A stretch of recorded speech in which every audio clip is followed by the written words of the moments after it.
in conversation with Helene Usherwood and Elizabeth Theobald, and we're continuing our series of discussions around supporting candidates either into their first non-executive director role or indeed to develop their portfolio career of non-executive director roles. So thank you for both joining and welcome.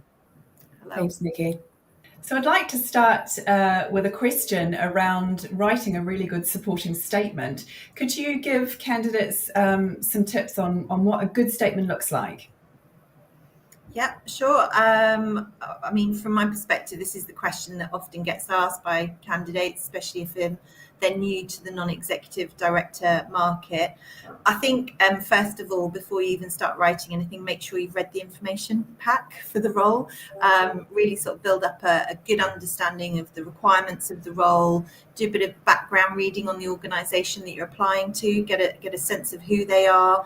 If there's an opportunity to talk to someone like myself or Elizabeth or the actual appointing organisation, then take that opportunity as well. You'll often get a level of detail that's not always apparent in the job description or person specification.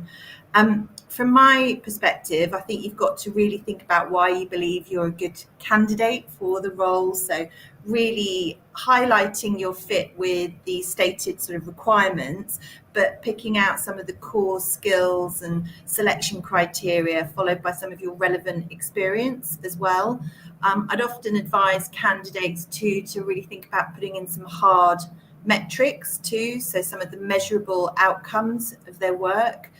If you're applying to a sector that you've not previously worked in before, that's absolutely fine. But it's trying to sort of translate some of your own experience, maybe from a different sector, into a new one. So giving those hard metrics really conveys something of scale and complexity as well. So I think that's a really important point. Elizabeth, I don't know if you're sort of coming with any of your points. I've got others, but yeah. Yeah, sure. I think that's all really useful information and really great guidance. I think when it comes to kind of securing board roles, the documentation is different.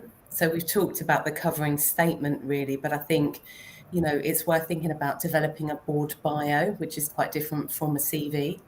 In terms of the CV is a kind of narrative of your career, whereas a bio will be a short statement that doesn't have dates and things, but will really focus in on your strengths and the value you can bring to a board, the kind of level you've got to of seniority, the areas that you're a real expert in, which might be 3 or 4, but don't overstate things, and kind of, the way that you've thought about the gap in the market. So I think when you're approaching a new board role, as Helene says, you need to have read the information, and there has to be a fit there between what the board's looking for, your skills and expertise, and also your strengths as an individual. So I think those are the main things. So include things like, leadership experience, P&L experience, M&A experience in your bio. Focus on the value that you can bring, really outline those 3 areas of expertise that you'll have as well as a candidate. So Elizabeth, are you saying that therefore that you have your supporting statement, you have your CV, but then you also have a bio, so you've got those 3 documents? Is that the best option?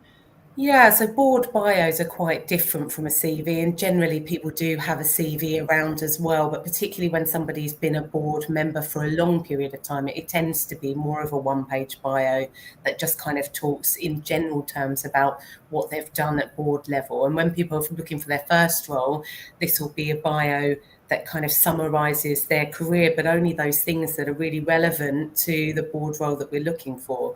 So people don't need to know about every job that you've done. They only want to know, as I say, the level of seniority, your expertise that you bring, and why you might want this particular role as well. So I think it's much more of a kind of condensed document, rather than that narrative CV that starts at the beginning and ends at the end kind of thing. The board bio is quite different and tailored. There's lots and lots of guidance that people can pick up online as well for how to write something like that. Great. Okay, thank you. I think the other points that I'd make about a statement is, and it's the bit that sometimes actually people just forget is, why are you interested in joining this particular organisation? The people that we work with, public sector organisations, really want to get a sense of the genuine interest of the individual in the organisation's mission and their challenges. And I think without that motivation statement, you're unlikely to get considered. It's just really important, I think, to a lot of people who review the applications.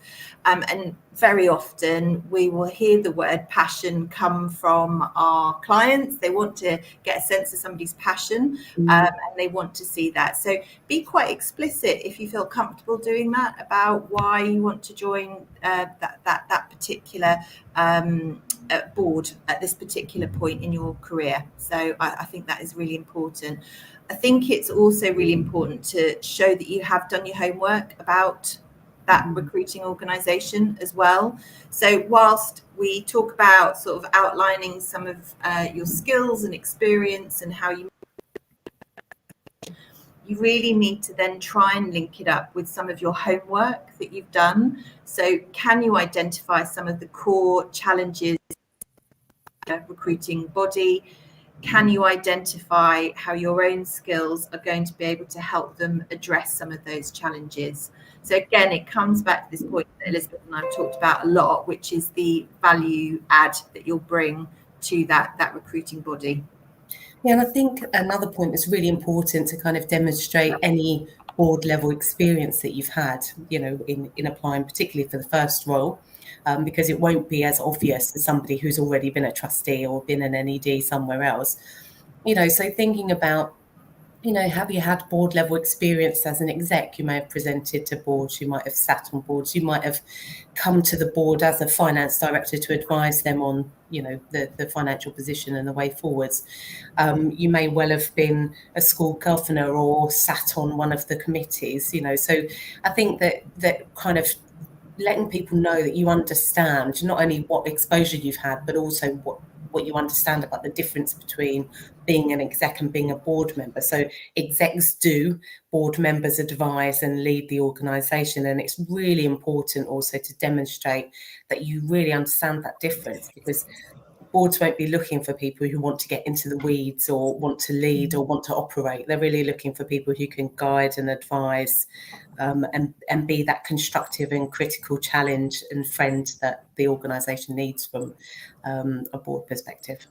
Yeah, that is key, isn't it, Elizabeth? And actually being able to really communicate that you understand the difference between an executive role and a non-executive role and how you approach that. Yeah, really important. So is there any other final advice that you would give on that supporting statement or bio? Or some headline things of what really needs to be in there? I think what I'd just also say is I think people get really hung up about the length of statements as well. We try and give some indication of between 2 to 3 pages, but that's a real guideline. It doesn't need to be War and Peace by any stretch, but it just needs to give a good overview of your skills and how you feel those marry with the needs of that appointing organisation. I think you can do that in 2 pages. I don't know what you think, Elizabeth, but I think that's probably where we would be guiding people to try and get that information in that sort of length of paper.